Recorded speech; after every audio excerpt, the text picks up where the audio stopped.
Create होता है in the work place. अगली जो वजह है दैट इज कॉल्ड रिलीजन। मजहब की वजह से वर्क फोर्स के अंदर, वर्क प्लेस के अंदर डिफरेंस आता है। खास तौर पे अगर हम रिलीजन को एक ब्रॉडर पर्सपेक्टिव में लें तो सबसे पहले जो इम्प्लीकेशन आती है दैट इज ऑफ 9/11 कि एक स्टीरियोटाइप क्रिएट कर दी गई अबाउट द मुस्लिम्स कि ये टेररिज्म को प्रमोट करने वाली नेशन है, ये टेररिज्म को प्रमोट करने वाला रिलीजन है।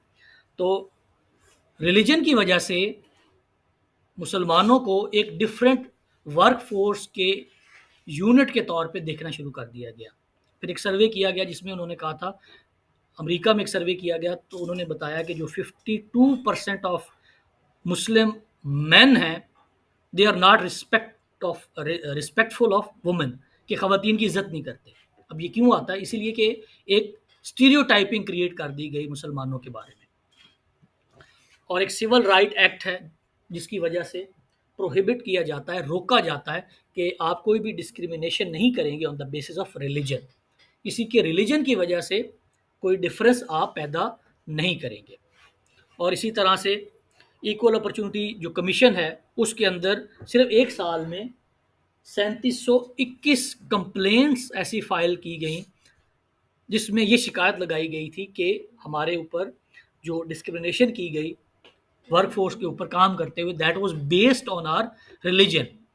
तो एक और एलिमेंट जिसकी वजह से वर्क फोर्स डाइवर्सिटी के ऊपर इम्पैक्ट पड़ता है दैट इज़ ऑफ रिलीजन, कि किसी के मज़हब की वजह से आप एक स्टीरियोटाइप बना देते हो कि चूंकि इसका मज़हब ये है तो इस तरह ये सर्टन तरीके से बिहेव करेगा।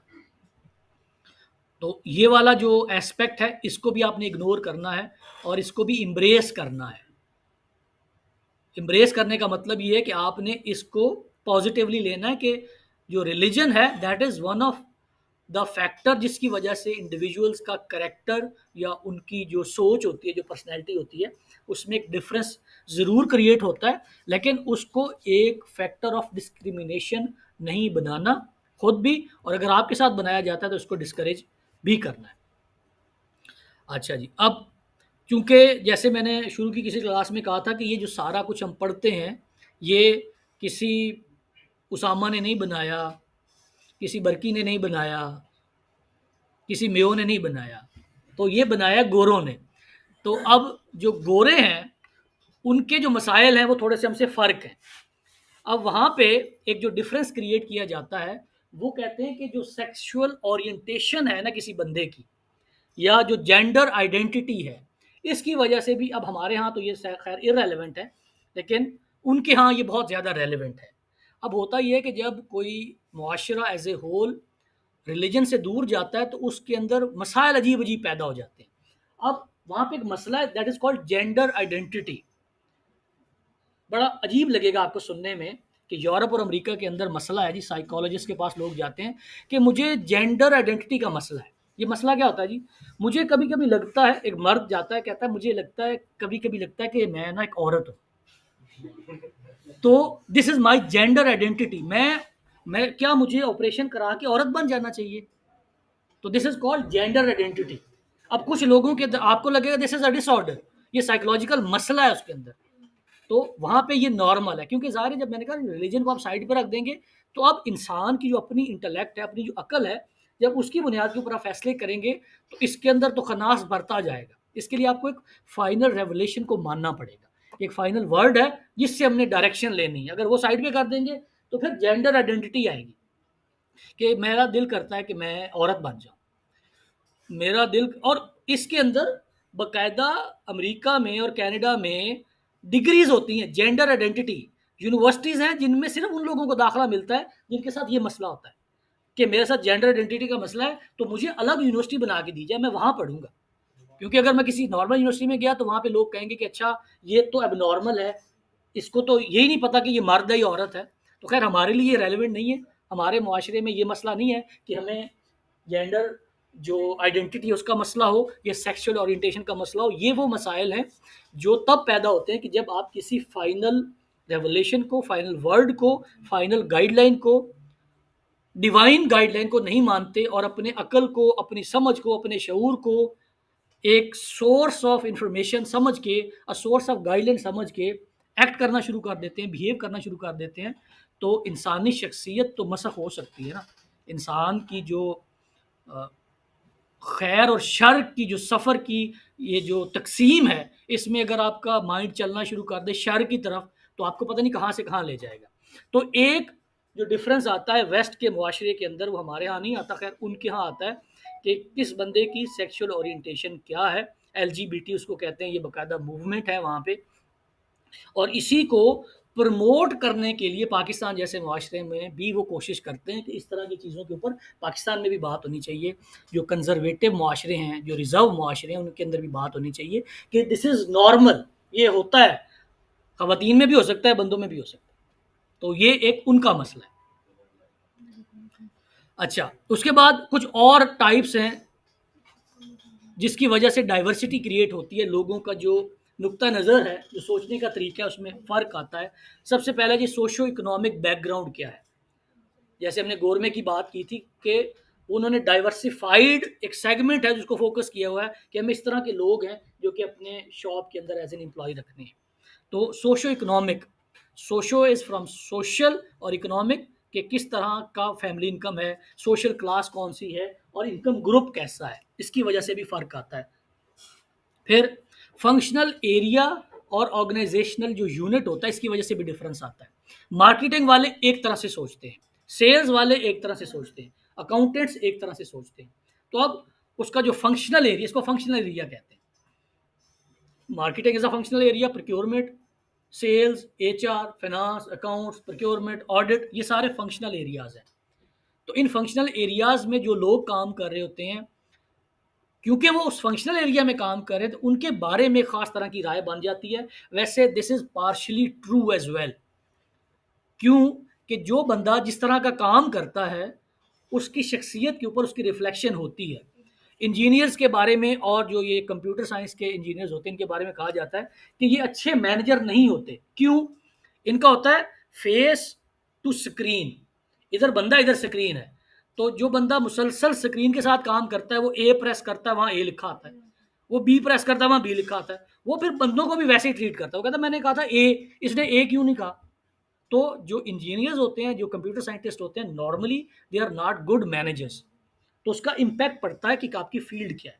फिर जो इकोनॉमिस्ट होते हैं, जो इकोनॉमी पढ़ते हैं, उनके बिहेवियर में ये चीज़ें आती हैं कि वो जमा तफरीक में बहुत आगे चले जाते हैं। अकाउंटेंट्स में भी आती हैं। तो पार्शली इट्स ट्रू, लेकिन इसकी वजह से आप कोई स्टीरियोटाइप ना बना लें, या आपके बारे में कोई स्टीरियोटाइप ना बना लें कि चूंकि आपका फंक्शनल एरिया यह है, ऑर्गेनाइजेशन का यूनिट यह है कि जैसे सेल्स के बारे में कहा जाता है कि सेल्स वाले तो झूठ बोलते हैं, एचआर वाले तो गोलियां देते हैं। तो ये दिस इज स्टीरियोटाइप कि एक ग्रुप के बारे में आपने एक राय बना ली उस बंदे के बारे में चूंकि वो उस ग्रुप से है।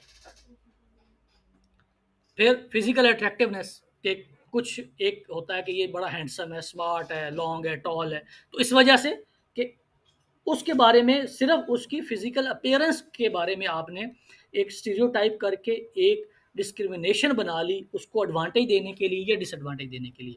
फिर कुछ लोग, ओबेसिटी होता है, मोटापा, मोटा है, थिननेस है, कि बहुत ही कांगड़ी है, सुक्कू है, तो उस वजह से कि ये जो ओबेसिटी है, ये मोटे लोग हैं इस तरह सोचते हैं, जो पतले हैं, जो बिल्कुल ही सूखे हैं, वो एक तरह से सोचते हैं।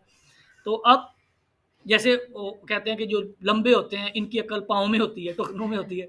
तो मतलब दिस इज़ व्हाट कि आपने उसके जो फिजिकल ट्रेड्स हैं उनकी वजह से एक certain type of pre conceived opinion बना लिया उनके बारे में।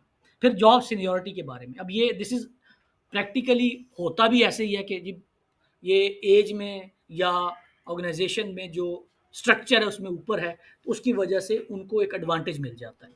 फिर तमाम लोगों की जो ज़हनी सलाहियत होती है वो फ़र्क होती है, इंटेलेक्चुअल एबिलिटीज़ हम सब की बराबर नहीं होती, तो उसकी वजह से कुछ लोगों को एडवांटेज या डिसएडवांटेज पे चले जाते हैं।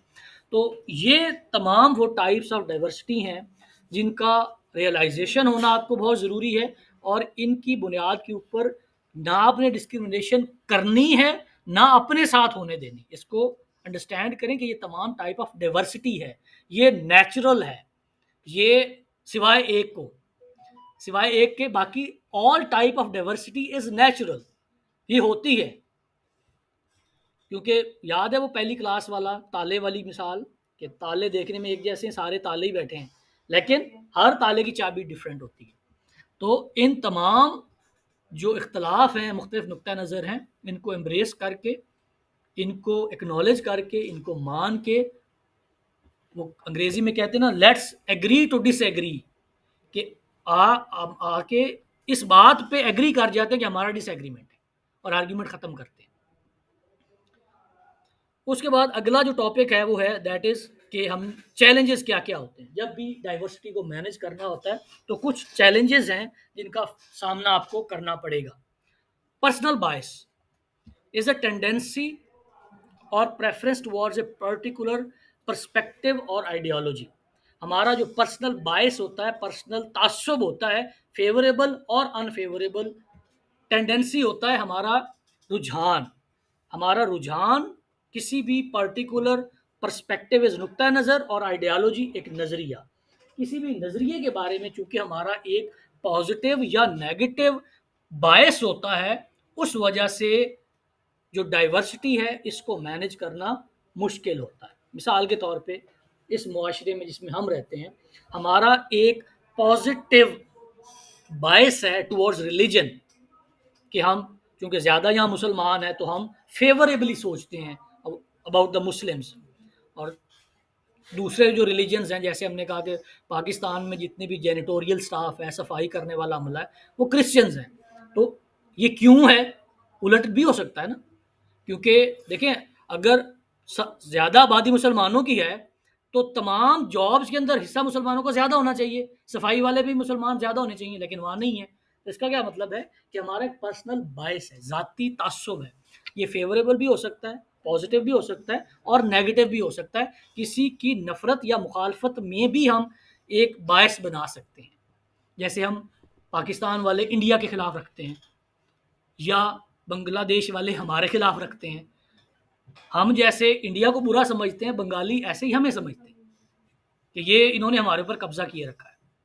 तो ये पर्सनल बायसेस हैं, ये एक चैलेंज है। अब personal bias is rooted in ideology, और आइडियोलॉजी कहाँ से आती है? वैल्यू सिस्टम से। मेरा वैल्यू सिस्टम ऐसा है जिससे मेरी आइडियोलॉजी बनी है, उससे मेरी पर्सनल बायस बन गई। अब जब तक मेरी आइडियोलॉजी नहीं चेंज होगी जो कि मेरे वैल्यू सिस्टम में रूटेड है, तब तक मेरा बायस सही नहीं होगा। तो ये बहुत बड़ा चैलेंज होता है कि since the ideology and a perspective is rooted in the value system which is guided by my social norms, तो इसको ओवरकम करना, इसको ख़त्म करना या इसके बारे में इसको न्यूट्रलाइज एटलीस्ट कर देना इज अ चैलेंज। ठीक है। दूसरा चैलेंज होता है जी prejudice. Prejudice is a preconceived belief, opinion or judgement towards a person or a group of people. Prejudice ये है कि मैं एक प्री कंसीव्ड ओपिनियन बना के आया हूँ, मैं पहले से ही सोच के आया हूँ कि ये क्लास तो नालायक है। ये प्री कंसीव्ड है विदाउट इंटरैक्टिंग। आप लोग जब आपस में इंटरैक्ट करते हो तो एक डिवीजन क्रिएट हो गई इस सेगमेंट की आपकी तरफ कि इनमें ये इस तरह के ये लफंगे होते हैं।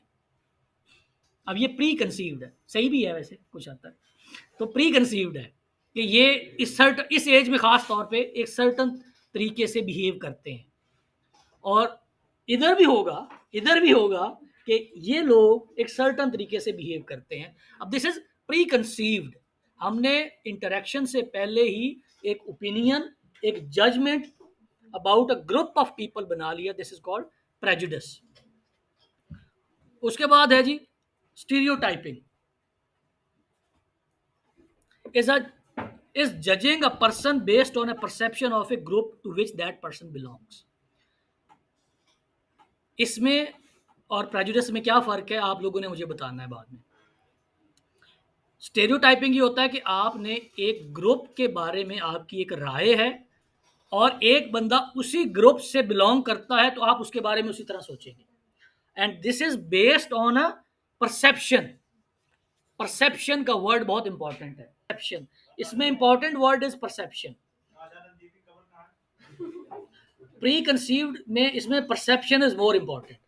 परसेप्शन क्या होती है? Perception is our belief which may be based on reality and may not be based on reality. तो परसेप्शन इज द वर्ड, कि जब आप परसीव करते हैं लोगों को और उनके बारे में जजमेंट या राय या ओपिनियन बना लेते हैं बिकॉज वो एक खास ग्रुप से बिलोंग करते हैं।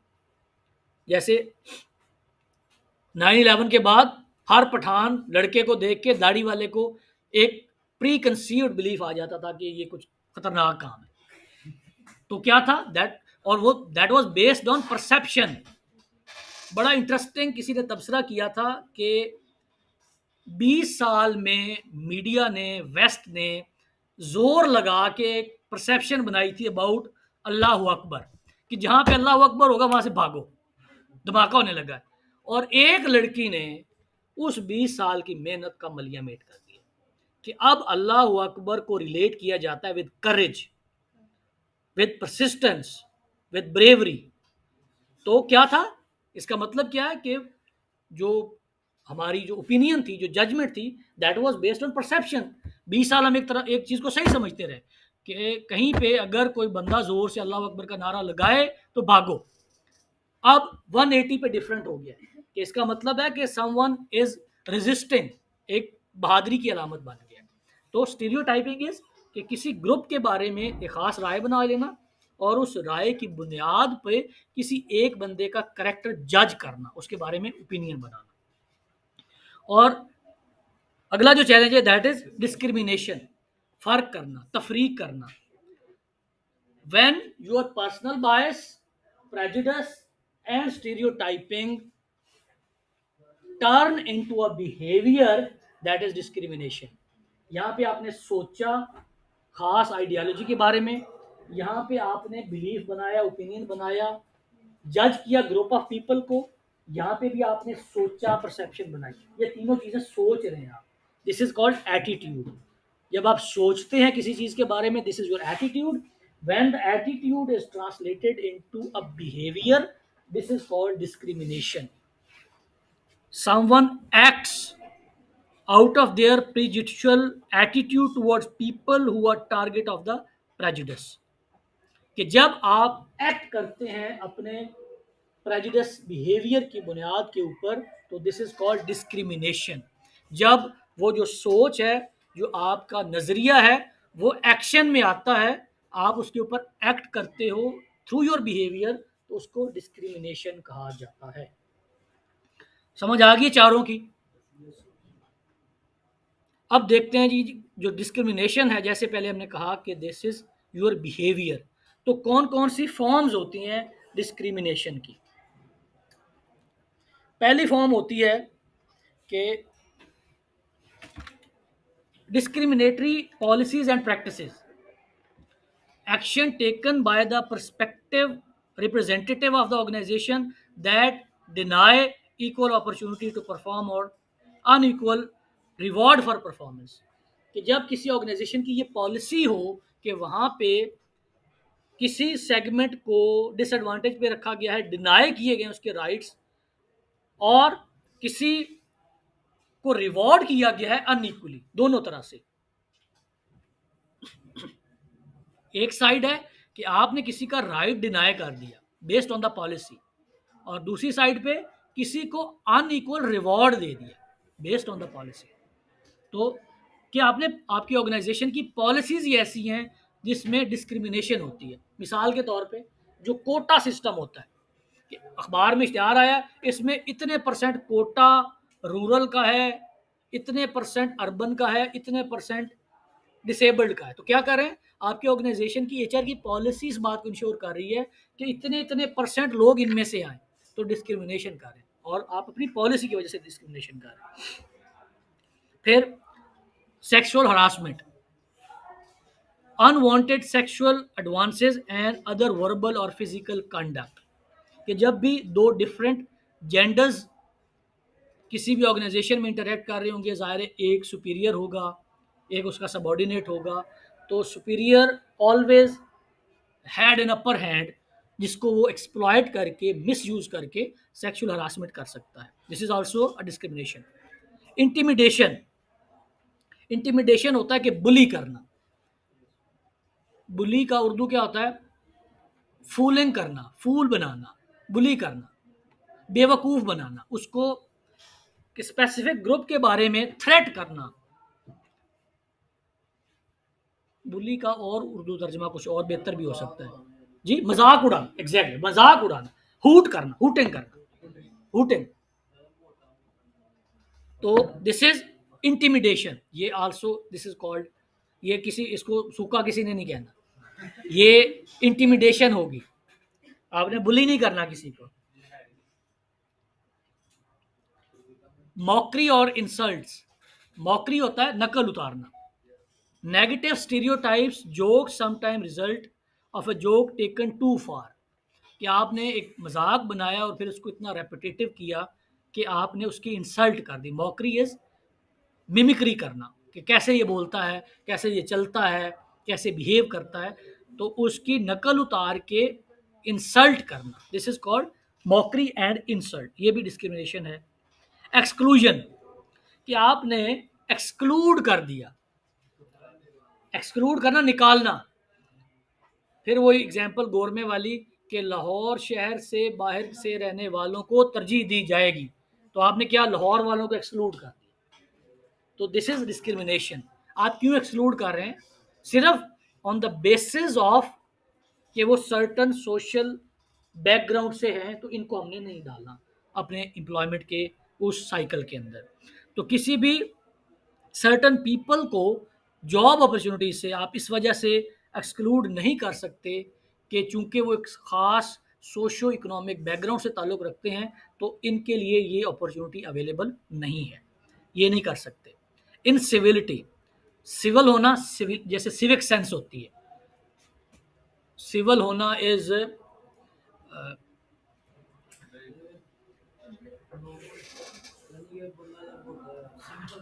नहीं, सिविल इज जैसे होता है ना कि मुहज़्ज़िब, इन सिविलिटी, सिविलिटी इज मुहज़्ज़िब और इन सिविलिटी इज गैर मुहज़्ज़िब होना।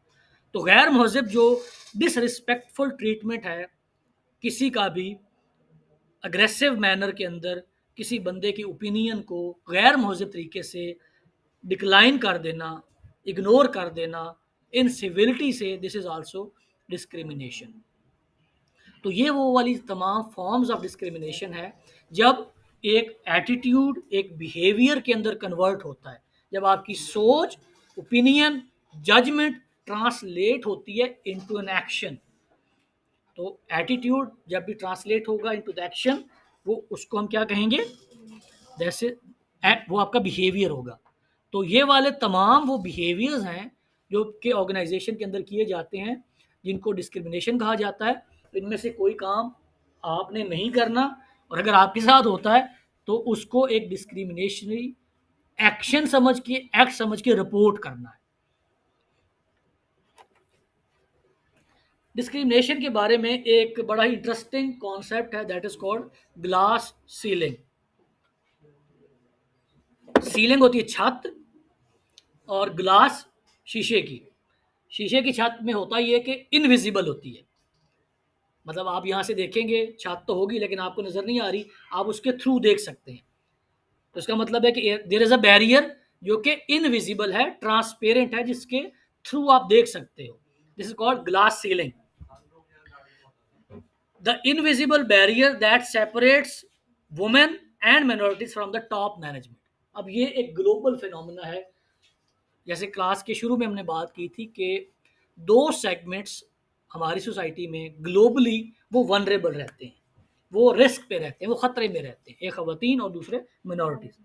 मिनॉरिटीज़ का तो ऑब्वियस है क्योंकि वो तादाद में कम है, तो इसलिए उनका जो वनरेबल होना है वो समझ आता है। और ख़वातीन के बारे में स्टीरियोटाइपिंग है जो कि हज़ारों सालों की तारीख से इंसान ने एक बना ली है, इसकी वजह से ये वनरेबल रहते हैं, ये एक रिस्क रहते हैं।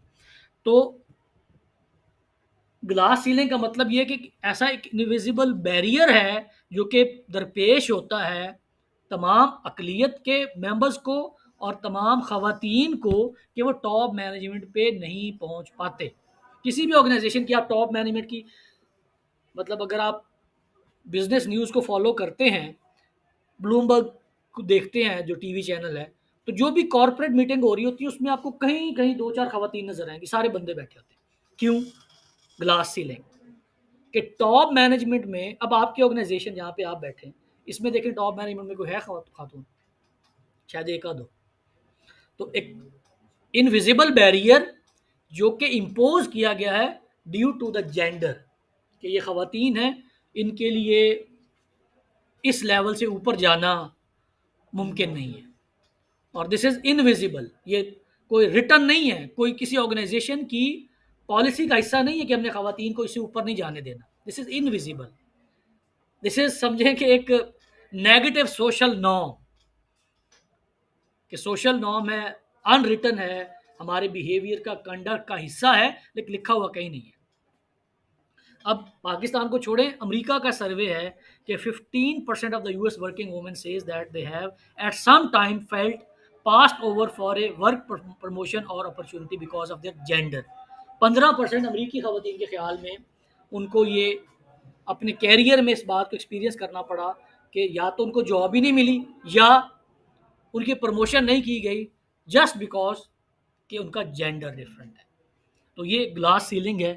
For you, if you feel there is a glass ceiling, आपको पता चल जाना चाहिए कि there is a glass ceiling, और since it is not in a written form तो यू कांट रिपोर्ट इट।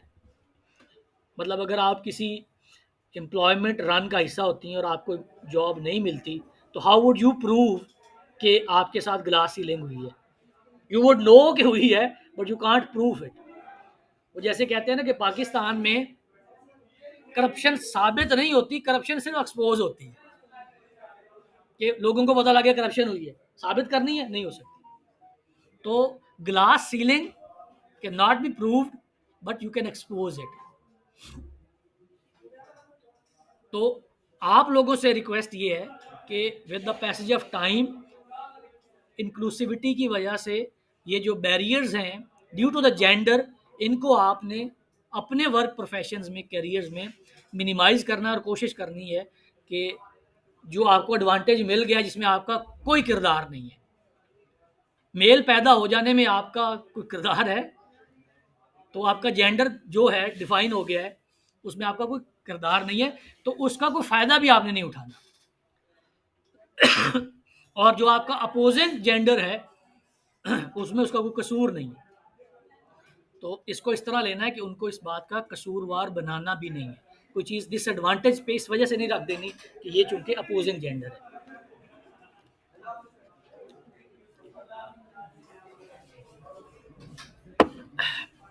अब आते हैं जी वर्क जो प्लेस डाइवर्सिटी के इनिशिएटिव्स हैं, इनके बारे में हम ब्रीफली बात करेंगे। एक तो इसकी है लीगल एस्पेक्ट। लीगल एस्पेक्ट क्या है कि वर्क प्लेस डाइवर्सिटी को हमने जब इसकी एवोल्यूशन देखी है तो उसमें हमने ये देखा कि जो सबसे पहले रियलाइजेशन हुई थी 1960 की दिहाई में, वो ये हुई थी कि डिस्क्रिमिनेशन होती है on the basis of diversity, तो उसके लिए कानून बनाना चाहिए। तो पहला इनिशिएटिव तो ये है कि आप कानून बनाएं कि जी डाइवर्सिटी की वजह से जो डिफरेंसेस होते हैं, जो इख्तलाफ होता है, जो नुक्ता नज़र की तब्दीली होती है, इसकी वजह से आपने डिस्क्रिमिनेट नहीं करना, दिस इज़ नेचुरल। तो पहले एस्पेक्ट ये है कि आपने इसको लीगल एस्पेक्ट से या लीगल कवर से स्टडी करने की कोशिश करनी है। तो ये मुख्तलिफ कानून है जो कि मुख्तलिफ सालों में बने, जिनका बुनियादी मकसद ये था कि जो इनिशिएटिव है लीगल डाइवर्सिटी का, जो वर्कफोर्स डाइवर्सिटी का, उसको कानून की मदद से लीगल प्रोटेक्शन दे के मिनिमाइज किया जा सके। दूसरा जो एस्पेक्ट होता है, जो इनिशिएटिव्स होते हैं वर्कफोर्स डाइवर्सिटी को मैनेज करने के लिए, वो ये है कि जो top management of the organisation उसकी कमिटमेंट चाहिए होती है।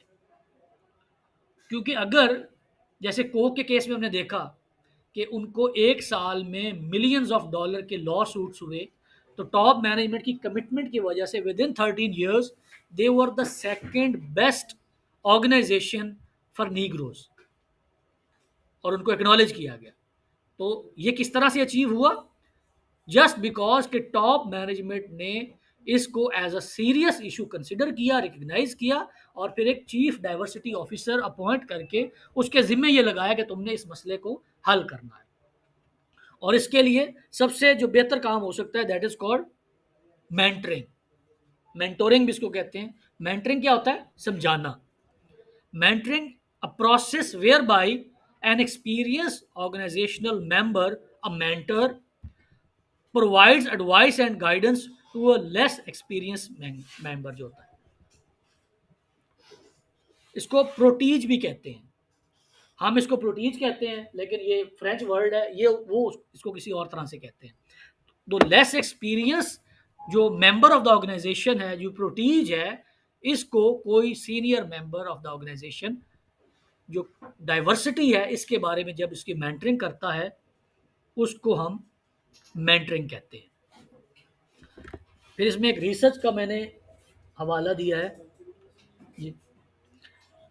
67% of the mid to senior level business women said mentorship was highly important in helping advance and grow their careers। और इसका जो दूसरी साइड है कि जो लैग करती है कि 63% have never had a formal mentor. Organisations के अंदर अब जब आप काम करने जाओगे तो आपको लगेगा कि आप गए, आपको काम करने के लिए कह दिया गया। इससे पहले एक ओरिएंटेशन का, सोशलाइजेशन का प्रोसेस होना चाहिए कि ये ऑर्गेनाइजेशन क्यों एग्जिस्ट करती है, इसका वैल्यू सिस्टम क्या है और उन वैल्यूज़ को कैसे हमने इन प्लेस लाना है, ऑपरेशनलाइज करना है। तो this all is through mentoring. ठीक है जी। और जो तीसरी इनिशिएटिव हो सकता है to overcome the workforce diversity, that is called diversity skills training. These are specialized training to educate employees about the importance of diversity and teach them skills for working in a diverse workforce। कि work place के अंदर चूंकि diversity या जो मुख्तलिफ होना है तमाम लोगों का in a group, that is must, that is by design, that is by default, होगा ही ये। तो आपने पहले तो इसको रियलाइज़ करना कि ये डिफरेंस होता है। सबसे बड़ा चैलेंज ऑर्गेनाइजेशंस के अंदर ग्रुप में काम करते हुए ये होता है कि जो कॉन्फ्लिक्ट होता है उसको निगोशिएट करना नहीं आता अमूमन लोगों को। तो उसके लिए ट्रेनिंग्स दी जाती हैं जिसमें बुनियादी तौर पे हम आप इंस्ट्रक्शंस प्रोवाइड करते हैं कि डाइवर्सिटी के बारे में हमारी ऑर्गेनाइजेशन की पॉलिसी क्या है, एडवाइस देते हैं, कंस्ट्रक्टिव क्रिटिसिज्म देते हैं कि अगर आपको लगता है कि किसी बंदे का बिहेवियर डाइवर्सिटी के किसी भी डिस्क्रिमिनेटरी एक्ट से मोटिवेटेड है तो उसको आप क्रिटिसाइज़ भी करें और उसके लिए जो अप्रोप्रिएट स्किल्स हैं उनके लिए उनकी मदद करें, टेक्निकल एक्सपर्टीज़ शेयर उनके साथ करें, high quality close and supportive relationship रखें विद प्रोटीज जो कि inexperienced member of your organisation है।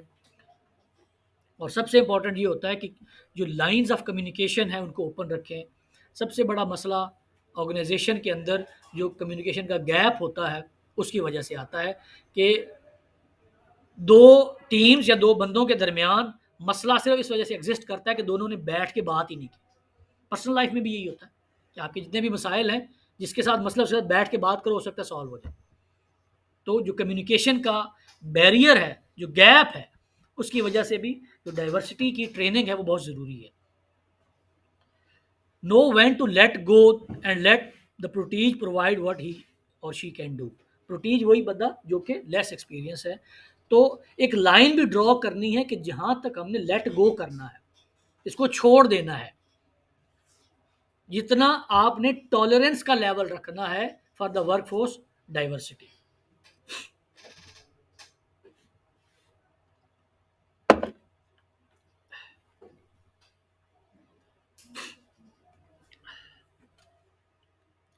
और employee resource group, group initiative का अगला जो पार्ट है कि group made up of employees connected by some common dimension of diversity, also called as networks और एफिनिटी ग्रुप्स। इसकी क्या अहमियत होती है? लॉबी बन गई है, ग्रुप बन गया, सेल्स वाले अलग बैठे हुए, मार्केटिंग वाले अलग है, अकाउंट्स वाले अलग है। तो ये क्या है? ये डाइवर्सिटी के इनिशिएटिव्स को हिंडर कर रही है बात। हिंडर इज रुकावट पैदा करना, रोक रही है। क्योंकि डाइवर्सिटी से, जैसे हमने इसके इतने फ़वायद गिनाए हैं, अगर तमाम फंक्शनल एरियाज़ के लोग अलग अलग बैठे होंगे। अब हमारी क्लास का जो डिसएडवांटेज है वो ये कि इसके अंदर फ्लेक्सिबिलिटी ऑफ द मूवमेंट इतनी कम है, वरना नॉर्मली होता ही है कि ये जो सीटिंग अरेंजमेंट है ये भी एक रिसोर्स ग्रुप बना हुआ है, आपका एक नेटवर्क बना हुआ है, एक एफिनिटी ग्रुप बना हुआ है। ये एक आपका कंफर्ट जोन बन गया है कि आपने कुछ लोगों के साथ मिलके बैठना है। और ये डाइवर्सिटी के खिलाफ है बात। ये लोग अलग इकट्ठे क्यों बैठे हुए, ये क्यों इकट्ठे बैठे हुए? This is resource group. ये डाइवर्सिटी को ओवरकम करने के लिए हिंड्रेंस क्रिएट की हुई है आपने, कि आप अलग बैठे, ये अलग बैठे, और इनमें भी फिर आगे ग्रुप्स हैं की कोशिश करते हैं। बॉटम लाइन क्या है? Bottom line of the diversity according to the research is कि जब भी आप डाइवर्सिटी को अच्छे तरीके से मैनेज करेंगे, इसके परफॉर्मेंस के ऊपर पॉजिटिव इम्पैक्ट आएगा। अगर ऑर्गेनाइजेशन डाइवर्सिटी को अच्छे तरीके से मैनेज करेगी और इंक्लूसिव वर्कफोर्स होगी तो परफॉर्मेंस बेहतर होगी, पहला फर्क। दूसरा, आपके लेवल से थोड़ी सी ऊपर की बात है, लेकिन diversity is an abstract phenomena. Diversity is an abstract phenomena. Abstract phenomena का क्या मतलब होता है? एब्स्ट्रैक्ट फिनोमेना का मतलब ये होता है कि ये एक बड़ी ही सुपरफिशियल, एक बहुत ही सब्जेक्टिव चीज़ है। सब्जेक्टिव का तो मतलब है, जैसे आपको पता होगा आपके सब्जेक्टिव सवाल होते हैं कि मैंने आपसे पूछा, ये ओपन एंडेड है, आप सब्जेक्टिव पूछा है उस पर पूरी कहानी लिख दो।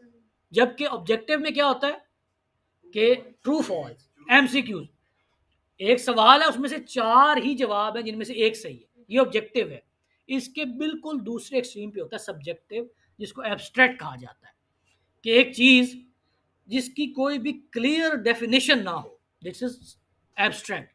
अब डाइवर्सिटी की वजह से जो डिस्क्रिमिनेशन हुई है ये हमेशा सब्जेक्टिव होती है, ये हमेशा एब्स्ट्रैक्ट होती है, ये हमेशा सुपरफिशियल होती है। ये कैसे आप साबित करेंगे? आपने अप्लाई किया और आपको लगा कि चूंकि मैं एक सर्टन एथनिक ग्रुप या सर्टन रेस से बिलोंग करता हूं या सर्टन जेंडर से बिलोंग करता हूं, इस वजह से मुझे नुकसान हुआ, इसका सबूत क्या है? तो this is an abstract thing. एक आर्ग्यूमेंट आप देंगे, उसके बदले में दूसरा आर्ग्यूमेंट वो दे देगा कि हमने तो क्राइटेरिया में ये चीज़ मेंशन ही नहीं की हुई, हमने तो इस वजह से ये बंदा सेलेक्ट किया है। तो डाइवर्सिटी और discrimination is an abstract thing. ये कोई ऑब्जेक्टिव 2+2=4 वाली चीज़ नहीं है, कोई मैथमेटिक्स का फार्मूला नहीं है। तो ये हमेशा एक चैलेंज रहेगा, एक बॉटम लाइन है डाइवर्सिटी को मैनेज करने के लिए, कि इसमें जो एब्स्ट्रैक्शन है, जो सब्जेक्टिविटी है, वो बहुत ज़्यादा होती है, ऑब्जेक्टिविटी नहीं होती। और जो तीसरा bottom line of the diversity is कि डाइवर्सिटी और competitiveness go side by side. आपकी ऑर्गेनाइजेशन की परफॉर्मेंस, आपकी ऑर्गेनाइजेशन की प्रॉफिटेबिलिटी डाइवर्स वर्कफोर्स होने की वजह से ज़्यादा होती जाएगी। अनारकली में कॉर्नर के ऊपर हाफिज जूस कॉर्नर देखा है, हाफिज जूस शॉप, उस पर लिखा हुआ है कायम शुदा 1925। अच्छा जी, अब बीइंग अ बिजनेस स्टूडेंट मुझे ये बताएं कि ये इसको देखने से आपके जहन में क्या आता है? काफी पुराना है, और पुराना है, म्यार अच्छा होगा। और एक और चीज क्रिटिकली होकर देखें, क्रिटिकली तनकीदी नजर से देखें। नहीं, झूठ तो नहीं हो सकता, पाकिस्तान बनने से पहले क्या बंदे नहीं रहते थे? हो सकता है पहले बनाओ, और क्रिटिकली इस पे तनकीद करनी हो अगर आपको, कि आप इसमें खामी तलाश करनी। नहीं, जूस अच्छा नहीं है ये तो कॉर्नर पे, और मोनोपोली, और क्रिटिकली होके सोचें, पुराना क्या के पागल नहीं, और सोचें बिजनेस का स्टूडेंट हो के वहां पे सोच, आपके लिए इस बिजनेस के खिलाफ कोई सोच आती है जहन में? बिजनेस के स्टूडेंट हैं आप। ये किसने कहा है? एक्सेलेंट। ये क्यों है? इसने बढ़ाया क्यों नहीं यार? 100 साल से एक दुकान लेके बैठा है, शर्म आनी चाहिए इस बिजनेस को। एक दुकान से ज्यादा होता है तो 2 दुकानें होंगी तो उससे भी ज्यादा होगा। तो सबसे बड़ा जो क्यों नहीं है कि मैंने जो बनाया है ना जूस, ये मैं अपने बच्चे को बताऊंगा, मैं किसी को नहीं सिखाऊंगा। हकीम अपनी हिकमत लेके कब्र में जाते हैं, देते नहीं किसी को। तो जो डाइवर्सिटी है, अब चूंकि आपने अपना वो जो रेसिपी ऑफ द जूस है वो शेयर नहीं करनी कि मैं कैसे बनाता हूँ, तो अब चूंकि आपने डाइवर्सिफाई नहीं करना, आपने एक्सपैंड नहीं करना, तो इस वजह से एक हर्डल क्रिएट हो गई आपके बिजनेस को ग्रो करने के लिए। 4 तरीके होते हैं जी जब भी आपके सामने इस तरह का मसला आएगा। सबसे पहले अंडरस्टैंड करना है, हमने स्टीवन कोवे की बात की शुरू में कि जब भी निगोशिएट करना है, डाइवर्सिटी को मैनेज करना है, सबसे पहले अंडरस्टैंड करें, अपनी बात ना करें। Don't try to make him understand you, पहले उसको अंडरस्टैंड करें। पहला असूल ये है डाइवर्सिटी में, पहले अंडरस्टैंड करें। दूसरा एम्पथी, फिर टॉलरेट और फिर कम्युनिकेट। ये 4 पिलर्स हैं जब भी डाइवर्सिटी का चैलेंज आपके सामने आएगा। Understand, empathise, tolerate and communicate. Empathy क्या होती है? What is empathy?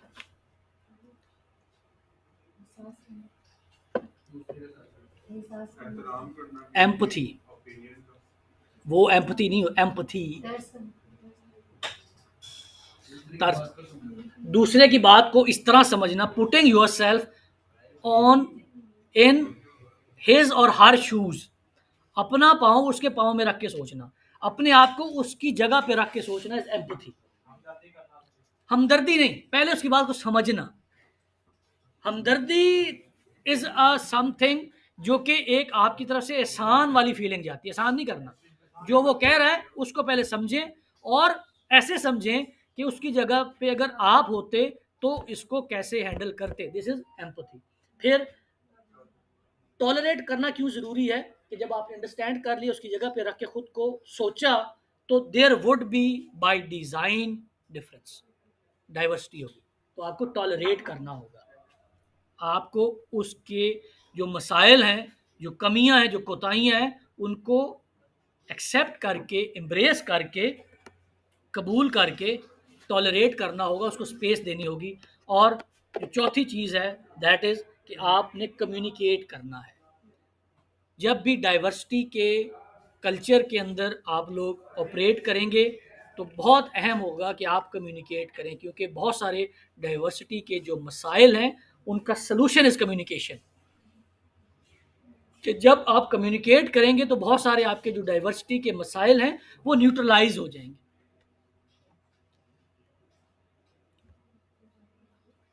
ये कुछ फ़ायदे हैं जब भी एक डाइवर्सिफाइड वर्कफोर्स काम कर रही होगी, तो उसके अंदर अमूमन क्रिएटिविटी ज़्यादा होगी, ग्रुप डायनामिज़म ज़्यादा होने की वजह से प्रॉब्लम सॉल्विंग की जो स्किल है उनके अंदर ज़्यादा होगी और ऑर्गेनाइजेशनल इफ़ेक्टिवनेस बढ़ेगी। हमने हाफिज़ वाली एग्जांपल से ये बात करने की कोशिश की। और फिर जो कंट्रीब्यूशन है इन द टीम और उसकी जो डेवलपमेंट के लिए, चूँकि डाइवर्सिफाइड लोग इनपुट दे रहे होंगे, तो उसमें जो टीम की डेवलपमेंट है, जो कोहेसिवनेस है, जो साइनर्जी है, जो सबका मिल के एक टारगेट की तरफ जाना है, उसमें जो अल्टीमेटली आउटपुट है वो बेहतर होगी और ज़्यादा होगी।